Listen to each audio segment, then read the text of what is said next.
O homem tem que ser um discipulador, e aí nós vimos as áreas, o que é ser um discipulador, 3 áreas em que o homem precisa vigiar para ser um discipulador.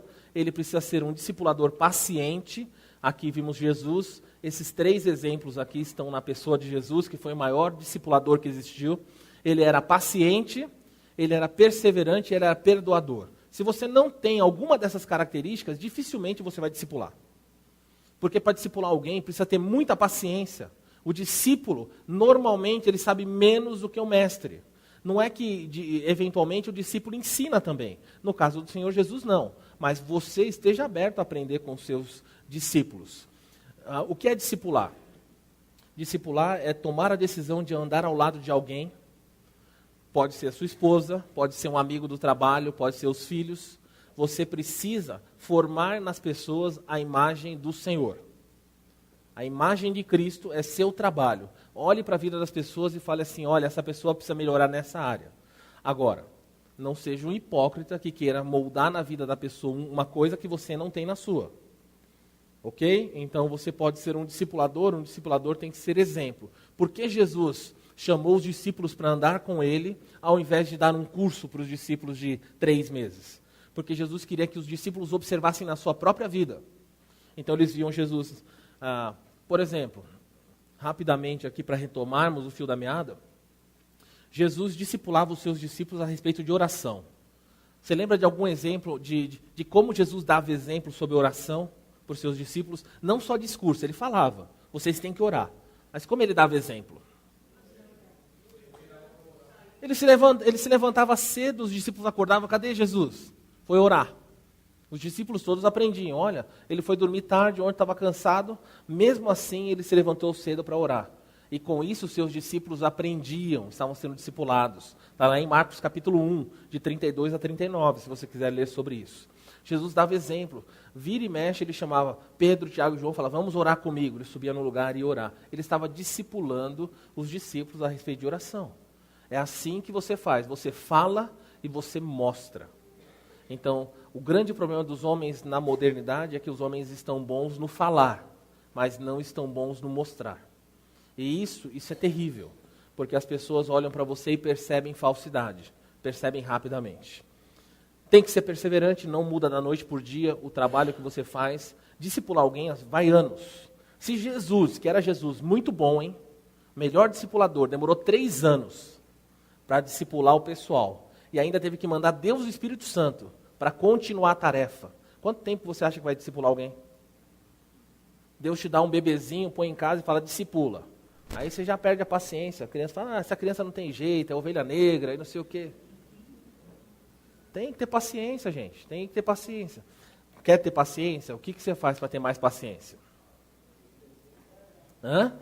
Vai orar e vai pedir o quê, dona Delza? Pede a Deus paciência. Deus fala, tá bom, eu vou dar. Como é que Deus dá paciência? Ele manda entregar uma rede? Ele dá problemas. Paciência, você quer ser paciente? Deus fala, eu vou te colocar num ambiente onde paciência é lapidada. Então você vê que está começando a ficar um caos. Deus fala aí, ó, paciência. Vou dando para você paciência. Jesus era paciente? Como é que você sabe que ele era paciente? Me dá um exemplo de que ele era paciente. Ele tinha, na tempestade, ele jogava todo mundo do barco. Jogava fora. Não tem, o homem era extremamente paciente. Várias vezes Jesus perguntava, nós lemos lá, no caso ali, se eu não me engano, de Mateus 17, ele fala, ó geração perversa, até quando eu vou ter que estar com vocês? Mas continuou. Até quando eu vou sofrer vocês? Mas continuou sofrendo. Esse texto nós não lemos. Esse texto de Lucas 22, 31. Eu vou ler aqui, Lucas 22, 31. Simão, Simão, eis que Satanás vos reclamou para vos peneirar como peneira o trigo. Eu, porém, roguei por ti para que a tua fé não desfaleça, pois quando tu te converteres, fortalece os teus irmãos. Onde você vê Jesus como perdoador? Vira aí o versículo? Simão, Simão, o diabo reclamou, pediu ao meu pai, para peneirar você como se peneira o trigo. Eu, Jesus, roguei, orei por você, para que a tua fé não desfaleça. Tu, porém, quando te converteres, fortalece os teus irmãos. Onde você vê Jesus sendo perdoador aqui? Hã? Mas aonde nesse versículo aqui aparece Jesus perdoando? Não, Jesus entregou. Ele falou assim, o diabo pediu para pôr a mão em você. E eu deixei, eu vou orar por você, Pedro, mas você vai ser entregue na mão dele.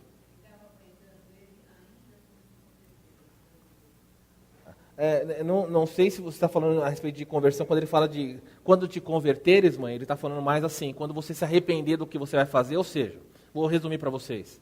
O diabo pediu para peneirar você e você vai cair. Tudo bem? Pedro, você vai tropeçar nessa prova. Quando te converteres, quando você se arrepender da queda, o diabo vai derrubar você. Volta e faz o quê? Volta e fortalece os seus irmãos. Lembra quando Jesus aparece para Maria, no dia da ressurreição dele? Ele fala assim, diga aos meus discípulos e também a Pedro para me encontrar na Galiléia. Por que ele tem que dizer, diga aos meus discípulos e também a Pedro? Pedro não era discípulo? Ele era discípulo. O que estava acontecendo é que Pedro não se considerava mais. Então Jesus especifica, diga aos meus discípulos e também para Pedro. Fala para Pedro que eu quero que ele me encontre lá. Eu perdoo ele. Ele me negou, mas está tudo em ordem. Isso é ser um discipulador. Você não pode perdoar, então fica difícil. Posso seguir com esse, Marcelo? O homem também, aí os dois pontos que faltam, o homem tem que ser um disciplinador. O que é um disciplinador? É aquele que procura corrigir e reparar um erro quando acontece. O homem precisa ser alguém que disciplina. A disciplina aqui, você pode visualizar a disciplina em diversos contextos. O homem, se nós formos olhar na função de pai, o homem é alguém que disciplina as pessoas que estão à sua volta. Vamos pensar em grupos aqui diferentes, tá bom? Nem todo mundo se encaixa em todos os grupos, mas assim atingimos todos. Se você é um homem que tem filhos, abra os seus ouvidos. Disciplina física na sua casa não é tarefa só da sua esposa. Não é tarefa da sua esposa. Você sabe quem disciplina mais nas famílias? Quem você acha que corrige mais os filhos, mãe ou pai? Vocês acham? A mãe. Por que a mãe disciplina mais do que os filhos? Porque passa mais tempo. Mas é interessante ver uma coisa. Quem os filhos obedecem mais? Mas se a mãe disciplina mais, por que elas obedecem mais o pai? Porque o pai foi investido de uma autoridade, quer que ele queira, quer ele não queira. Deus colocou ele na família como autoridade. Nós estamos fazendo experiências aqui, você viu que as crianças subiram, nós estamos colocando alguns homens da igreja para lecionar para as crianças lá em cima. E algumas professoras já compartilharam conosco que no dia que os homens sobem para dar aula, as crianças, alguma coisa gospel acontece lá em cima. Alguma coisa sobrenatural. As crianças, teve uma professora que disse para mim assim, olha, eu achava que nem tinha criança na sala do lado. Porque as crianças estavam em tamanho silêncio, escutando. O professor não precisava levantar a voz, era um homem dando aula. A criança queria ir no banheiro, ela fazia assim com o dedo. Aí fazia assim, pode falar, eu posso ir no banheiro? Pode. A criança saía no banheiro, voltava quietinha, sentava. Quando é professora, já levanta, estou indo no banheiro, tia. E vai. Do que nós estamos falando disso? Nós estamos vendo que Deus investiu, colocou na imagem do homem, desde a sua formação, a autoridade. Quando Caim e Abel nasceram, eles olharam para Adão e sabiam, este é a autoridade sobre nós. E os homens precisam aproveitar disso que Deus deu. E disciplinar, corrigir os seus filhos. Disciplina não é só disciplina física, mas também envolve disciplina física, mas existe uma correção na qual os homens têm que se envolver mais. Em ver erros dos seus filhos e não tolerar certas coisas, não passar a mão na cabeça. Muitos pais, acontece o seguinte, eles estão cansados, os filhos já fizeram tanta coisa errada, que os filhos ficam, tem hora que o pai olha e fala assim, se eu ficar corrigindo toda hora, eu não sei, vão me denunciar, se eu tiver que toda hora corrigir essa criança. É verdade, mas por causa disso, muitos pais abrem mão e começam a tolerar certas atitudes dos seus filhos. E a Bíblia diz o contrário. Quanto mais você, na infância, apertar o seu filho, mais delícias ele te dará na adolescência e na juventude. Muitos pais hoje educam os seus filhos, pais, falando no sentido masculino mesmo, educam os seus filhos sendo amigão. Então deixa os filhos fazer tudo. Aí quando chega na adolescência, ele quer apertar. E fala para o filho, não pode sair, não pode ir nesse lugar, não pode ir naquilo. O filho explode. Por quê? Lá não dá para segurar mais. Ah, tem correção ainda? Tem, mas vai dar muito mais trabalho do que agora. Se você criar uma árvore pequena no caminho certo, ela crescer reta, tudo bem. Se essa árvore engrossar, torta, para você mudar essa árvore, vai ser muito difícil. Então preste atenção. Para ser um disciplinador, 3 aspectos têm que estar presentes na vida do disciplinador. Ele precisa ser um disciplinador justo, equilibrado e misericordioso. Se você quer disciplinar alguém, você precisa ter um senso de justiça. Se você é alguém desequilibrado, não adianta. Se você é alguém que não tem misericórdia, também não. Existem momentos em que o seu filho ou a pessoa que você está trabalhando precisa de uma correção, mas é preciso que você tenha sabedoria de que momento e como agir. Nem sempre Deus te corrige. Deus não te corrige a cada delito que você comete. A Bíblia fala que o nosso Deus é longânimo. Ele não é tolerante com o pecado, mas ele é paciente com o pecador. Ele olha para o pecador e ele vê o filho errando, nós, homens e mulheres, e ele fica dando sinais, filho, não faça isso, filho, se arrependa. Há um momento que não dá mais, então a disciplina de Deus recai sobre nós. E nós precisamos ser assim. Você não pode ser na sua casa um disciplinador se você não tem equilíbrio. Se você quiser ser o profeta na sua casa, aquela pessoa que tem um senso de justiça, que ultrapassa até o senso de justiça bíblico, você vai destruir sua família. Vou citar 2 textos aqui. Vamos ver 1 Timóteo 2, 4. 1 Timóteo 2, 4.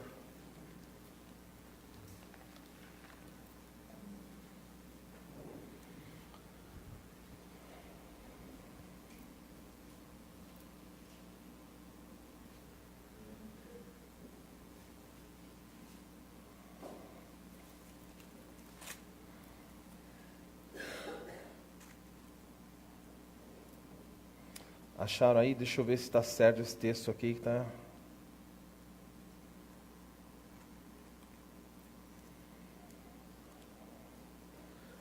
Não, acho que não é esse texto aí não. Mas eu vou citar para vocês qual é o texto. Quando Paulo vai ensinar Timóteo, ele vai falar para Timóteo assim, ensina, está no capítulo 4.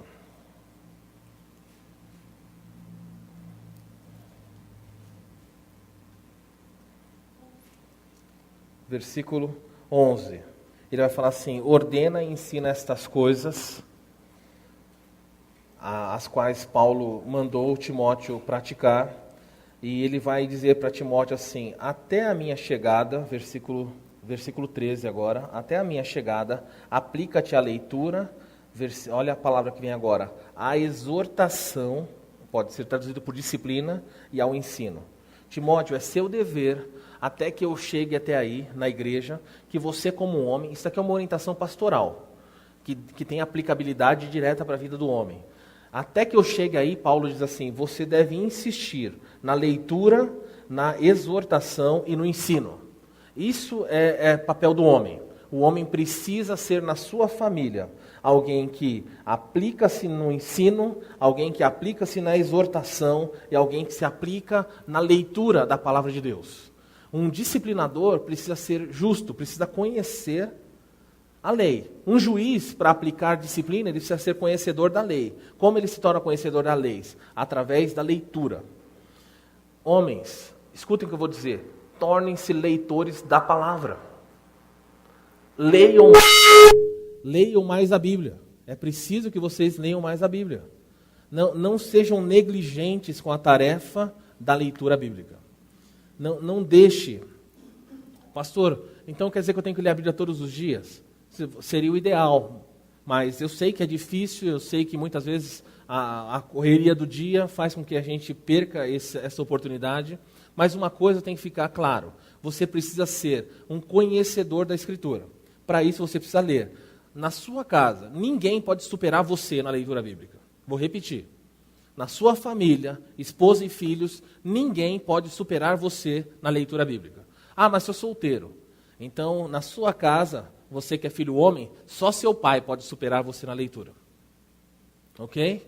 Então, se nós, os adolescentes que estão aqui, no demais, você deveria superar a sua mãe, a sua esposa, a sua namorada, qualquer pessoa na leitura bíblica. Você precisa ler mais do que ela. Por quê? Porque você precisa ensinar. Você não tem como ser um disciplinador sem conhecer a justiça, sem conhecer a lei. Você não tem como ser um disciplinador se você não for uma pessoa que tem equilíbrio. Tem pessoas que, preste atenção agora, porque isso tem muito a ver com os homens. Muitas vezes os homens têm um perfil mais esquentadinho. Então eles têm uma tendência de explodir com mais facilidade, de levantar a voz. Muitas vezes de gritar com as pessoas a quem ele quer disciplinar. E ele perde a sua autoridade com isso, ele não ganha autoridade com isso. Nem mulheres ganham autoridade. A autoridade não vem. Acha algum texto na Bíblia em que Jesus gritou com pessoas? Ele tinha autoridade. Procure num texto em que Jesus teve que gritar. Você vai encontrar texto que fala assim, e levantando a voz, disse, graças te dou, Pai, quando ele vai ressuscitar Lázaro. Mas isso não é gritar. Acha algum texto em que Jesus está bradando? Até para chicotear pessoas, ele está fazendo em silêncio. Até para disciplinar fisicamente os vendedores no templo, ele fez isso com equilíbrio e moderação. Quando Jesus teve que disciplinar as pessoas no templo, os vendedores, o texto nos fala que ele senta-se numa escada e ele começa a tecer um chicote com as mãos. Ele começa a trançar o seu próprio chicote. Gente, o texto não está escrito por acaso. Está escrito para nos mostrar justamente a tranquilidade dele, a paciência dele. Suponha que você, ao corrigir o seu filho, tivesse que produzir um instrumento da correção. Quando o instrumento estivesse pronto, você estaria bem tranquilo, bem calmo. Você precisa de tempo. Se você exerce disciplina desequilibrado, há irmãos que não sabem lidar com isso com outros irmãos. Então, se nós estamos falando de disciplina, é porque pessoas erram. Quando um irmão da igreja erra com você, quando o seu filho erra com você, quando a sua esposa erra com você, você precisa ser equilibrado na hora de lidar. Pastor, mas eu não consigo. Então não discipline, porque disciplina com desequilíbrio é uma vergonha, é desproporcional.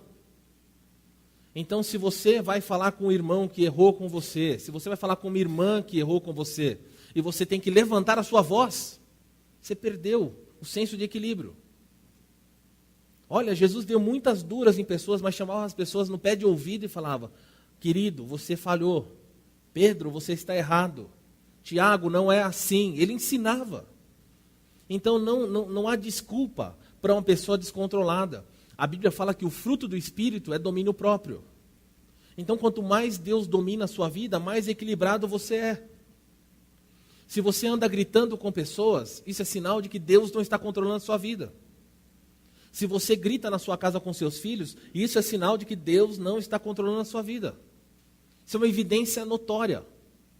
Se você grita e na hora que você grita os seus filhos vêm tremendo obedecer, você fala, viu?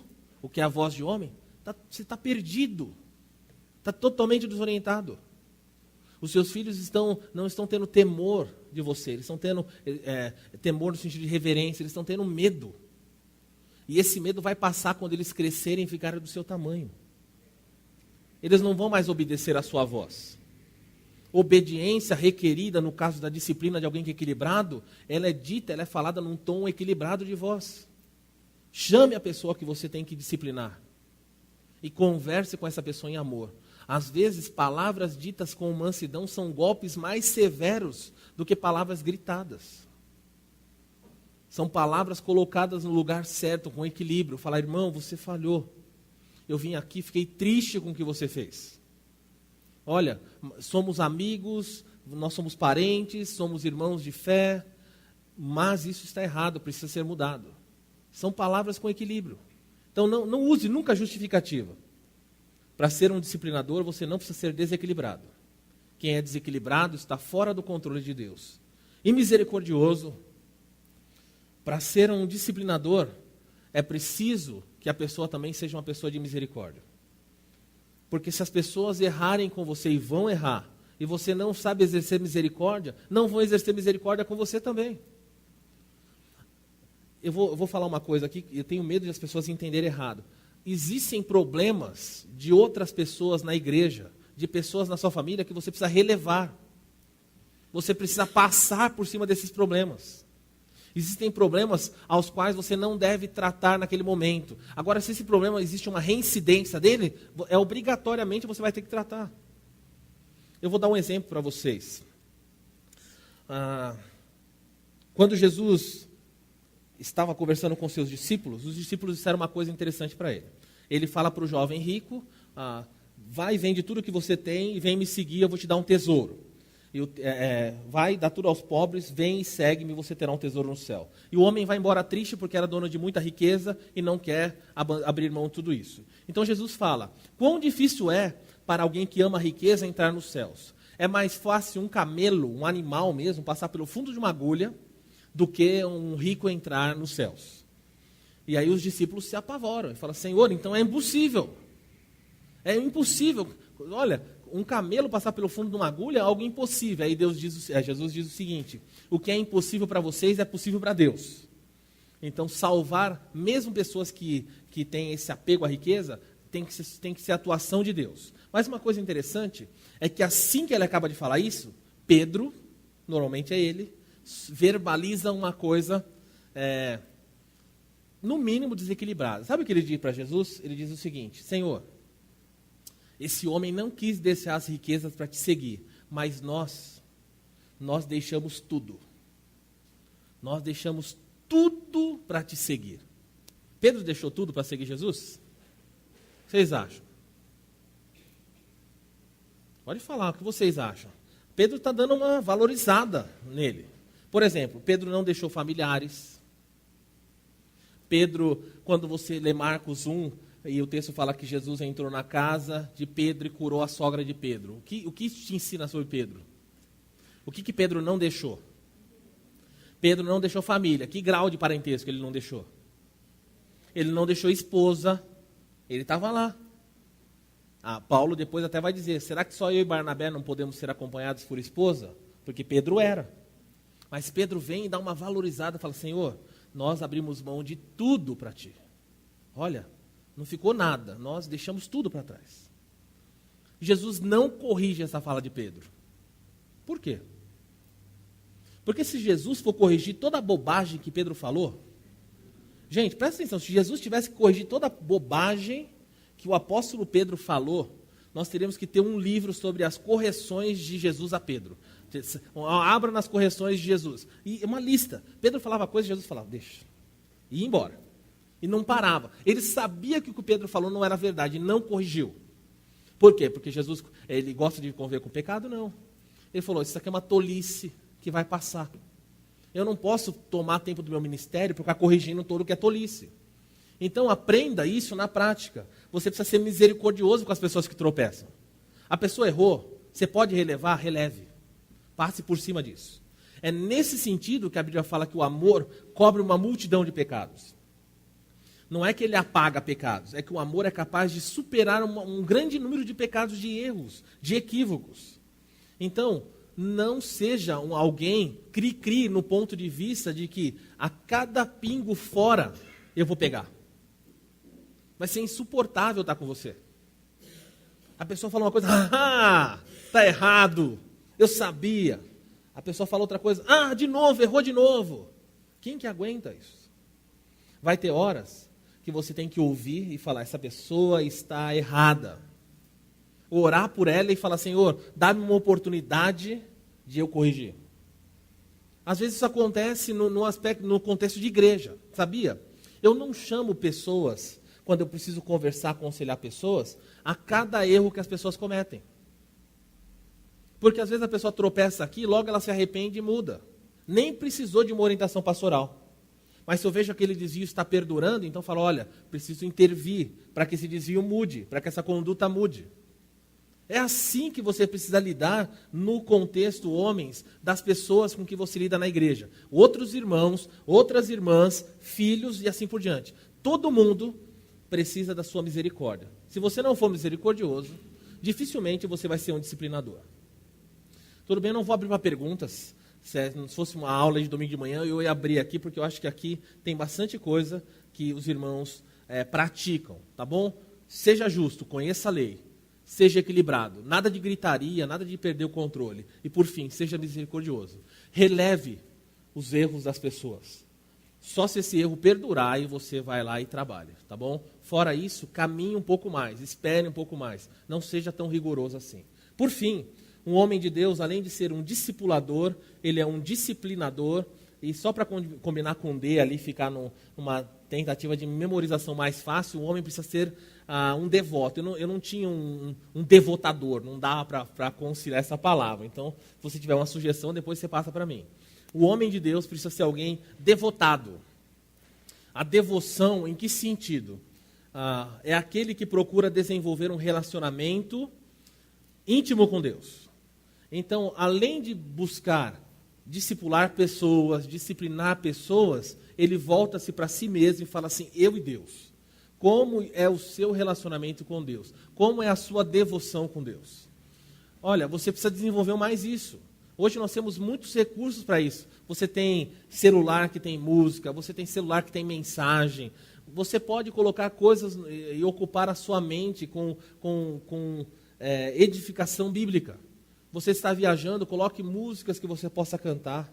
Ou se você não quer colocar música, desliga o rádio e cante músicas. Cante com a sua família. Tenha um tempo com Deus de devoção. Essa devoção deve ser interna, prática e pública. Agora sim, 1 Timóteo, capítulo 2, verso 8. Paulo diz assim, 1 Timóteo 2, 8. Quero, portanto, que os varões, é assim que está na versão de todos? Homens, outra versão, é só varões e homens, é isso? Quero que todos os homens, ele está deixando bem claro para quem ele está direcionando esse pedido. Eu quero que todos os homens orem aonde? Em todo lugar. Então veja, nós já entramos aqui, publicamente. Orar é uma coisa que acontece de maneira interior, é um relacionamento seu com Deus, tá bom? Quando eu falo interna, prática e pública, eu estou falando que a devoção verdadeira, ela não é exterior. Então não procure demonstrar para pessoas espiritualidade pelo tamanho da sua Bíblia, não procure demonstrar espiritualidade pela roupa que você usa. Há crentes que acham que se colocar roupa social e uma gravata, aí pronto, aí ele está top 10 com Deus. Ele vem na igreja, até a fala muda, ele é varão, irmão, ele usa tem uma impostação de voz própria. E às vezes você olha para a pessoa vem de camiseta, de calça jeans, não sei o quê, e você, essa pessoa não é espiritual. Não, da onde se tira isso? Devoção é interna, é interior. Então, a pessoa mais espiritual não é a pessoa que levanta a mão para orar. Não é a pessoa que se ajoelha na frente dos outros. Quando Jesus falou, vai orar, o que ele falou para as pessoas lá em Mateus capítulo 6? Vá para o teu quarto, fecha a tua porta e em secreto ora. Por quê? Porque ele quer que a sua devoção seja interna. Ele não quer que as pessoas fiquem vendo a sua devoção. O fariseu, ele orava 3 vezes ao dia. Então, dava os horários certos lá de orar, normalmente 9 da manhã, meio-dia e 3 da tarde. Esses eram os horários que o fariseu orava. Então, onde o fariseu tivesse, ele parava e fazia a sua oração. E coincidentemente, não era que os fariseus diziam assim, não é que nós queremos aparecer, é que quando dava 9 horas, eu estava no meio da praça. E aí, gente, ele falava, graças te dou, Senhor. Eu começava a falar em voz alta, todo mundo viu o fariseu orando. Ele falou, você quer aparecer? Ele falou, não, é que eu estou aqui, é 9 horas, eu estou na praça. Aí quando dava meio-dia, ele estava de novo no lugar público, bem, para ser muito bem visto. E Jesus falou, olha, os fariseus quando vão orar tocam trombetas, para que todo mundo veja. Eu digo para vocês que a recompensa que eles buscam, eles já receberam. Era o reconhecimento, eles queriam o reconhecimento das pessoas, já receberam isso. É só ir até onde vai a oração deles. Um homem de devoção interna é um homem que tem no seu coração um profundo desejo de conhecer mais a Deus. Quando foi, homem, a última vez que você orou a Deus, falando, Senhor, eu quero te conhecer mais. Olha, eu quero me relacionar mais contigo. Talvez você fique surpreso como Deus vai responder essa oração. Às vezes ele traz uma situação difícil onde o seu relacionamento com Deus se estreita. Nós temos uma tendência de buscarmos mais a Deus na dor do que no livramento. Isso faz parte. Uma vez, conversando com uma pessoa, ele me disse que estava orando da seguinte forma: Senhor,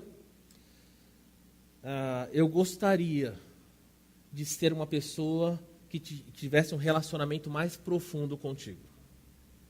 Eu gostaria muito de ter tempo só eu e o Senhor, sem ninguém atrapalhar. Isso a pessoa me disse. Aí sabe o que aconteceu? Essa pessoa foi acometida por uma doença chamada Guillain-Barré. E essa doença, ela paralisa o corpo de tal maneira, que a pessoa só mexe os olhos. E ele ficou cerca de 6 a 8 meses no hospital. E eu ia visitá-lo toda semana e ele não podia se comunicar. Ele ficava numa cama de fraldas e ele começou a se comunicar pelos olhos. Fizeram um quadro com vogais e aí ele apontando, piscando com os olhos para formar palavras sobre o que ele queria dizer. E é interessante que ele me disse que foi o tempo que ele teve mais relacionamento com Deus. Ele não podia falar com ninguém, nem com a sua esposa, nem com os médicos, com ninguém, mas Deus podia ouvi-lo. Eu não estou dizendo que ele disse para mim, olha, foi uma bênção ter acontecido isso. Eu estou dizendo que a oração dele foi respondida de uma maneira inusitada.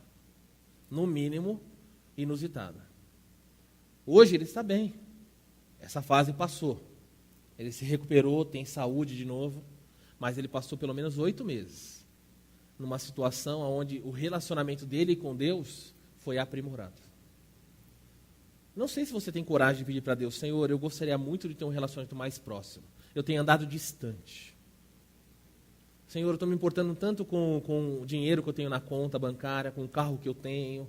Eu estou me preocupando tanto com essas coisas, mas eu não estou tendo um relacionamento interno contigo. O relacionamento de Deus precisa ser prático. Não dá para ser teórico, tá bom? Então, você não pode falar assim, eu me relaciono tanto com Deus. Como é seu relacionamento? Eu leio tanto sobre Deus. Eu falo, o que você faz? Nada. Não, a vida com Deus é prática. Você tem devoção interna e logo depois isso deve redundar em atividade. O seu procedimento tem que ser um procedimento que as pessoas falam, esse homem teve contato com Deus. Conta essa história de um menino, não sei se é verídica a história ou não, mas uma pessoa tocou a porta da casa dele e ele foi chamar o seu pai. E quando ele chamou o seu pai, ele falou, pai, Jesus está aí na porta para falar contigo. O pai falou assim, quem? Ele falou, Jesus. O pai ficou intrigado e foi até a porta e lá tinha um homem realmente com aparência de Jesus, vamos dizer, fisicamente parecendo Jesus. Mas a maneira como o homem tratou a criança que o atendeu à porta, o menino olhou e falou assim, esse homem deve ser Jesus, porque eu vi nele bondade, vi nele docilidade. Olha, você é assim? Quando você está andando pela cidade, quando as pessoas te encontram, quando você está na fila do banco, as pessoas percebem que você é alguém em que Deus habita? Sua esposa percebe isso no seu falar? Seus filhos percebem isso? Prática de vida. Por fim, a verdadeira devoção ela é pública também. Ela tem um lado que é interno, secreto, e ela tem um lado que é público.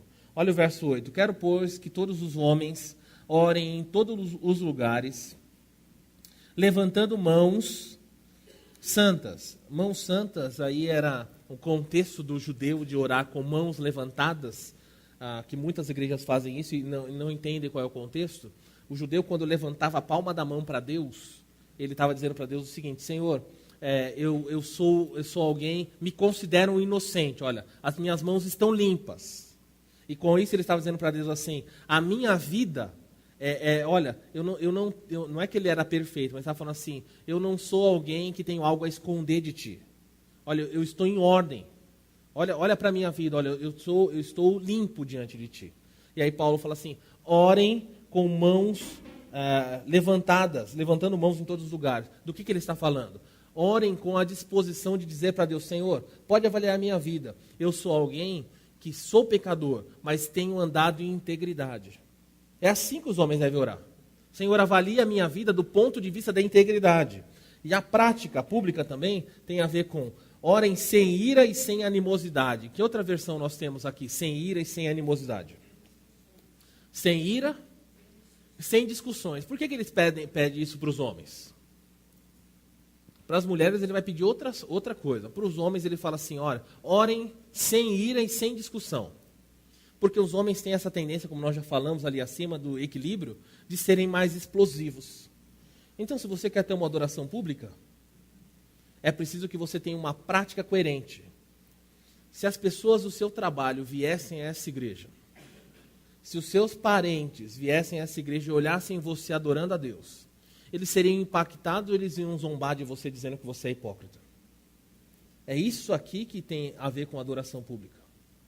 Devoção pública só pode ser praticada quando as pessoas reconhecem em você uma mudança real. Se você não é uma pessoa que pode fazer as coisas publicamente, se você tem vergonha, alguma coisa tem que ser mudada na sua vida. Queridos, estão aqui as 3 áreas que nós precisamos ver hoje. O homem é um discipulador, o homem é um disciplinador e o homem deve ser alguém devoto a Deus. Que Deus te ajude a olhar para a sua vida e procurar ter um pouco desses aspectos aqui. Nós estamos colocando alvos elevados, não são alvos pequenos. E se você terminar o culto e falar, Senhor, eu quero ser diferente a partir de hoje, deixa eu dizer para você, você não vai conseguir, a menos que Cristo te ajude. Por isso você precisa se aproximar dele, pedir a ele essa transformação. Baixe sua cabeça um instante, vamos orar.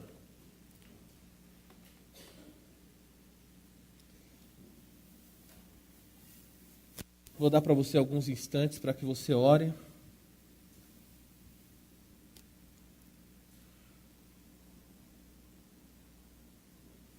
As mulheres da igreja, orem pelos homens, orem pelos seus maridos. Peça a Deus para que os homens da igreja sejam moldados à medida desse caráter que nós vimos. Peça que Deus molde o seu marido, ajude o seu marido. Esse é seu papel como auxiliadora. Mãe, ore pelos seus filhos.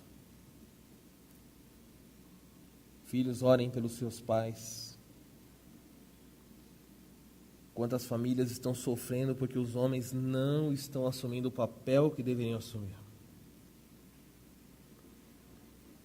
Pai, nós, nesta noite, queremos suplicar pela Tua ajuda como homens, o Teu padrão, o modelo que o Senhor tem colocado para nós é um modelo altíssimo, é um modelo difícil. Nós precisamos que o Senhor nos ajude. Sem Ti nada podemos fazer. As nossas intenções, por mais justas e boas que sejam, não vão durar. Mas o Senhor, que é rico em misericórdia, que teve paciência com os seus discípulos, por favor, tenha muito mais paciência conosco. Somos pessoas pequenas, mas somos homens que querem viver uma vida que Te honre. Nos ajuda a sermos melhor. Nos ajuda, Senhor, a verdadeiramente espelharmos um pouco mais do verdadeiro caráter cristão. Dá paciência a cada irmã que tem contato conosco. Seja uma irmã em Cristo, seja nossa esposa, nossos filhos e filhas. Nos ajuda, Senhor. Nós temos tanto para crescer. Somente o Senhor pode moldar o nosso caráter, pode mudar a nossa vida. Eu assim oro em nome de Jesus. Amém.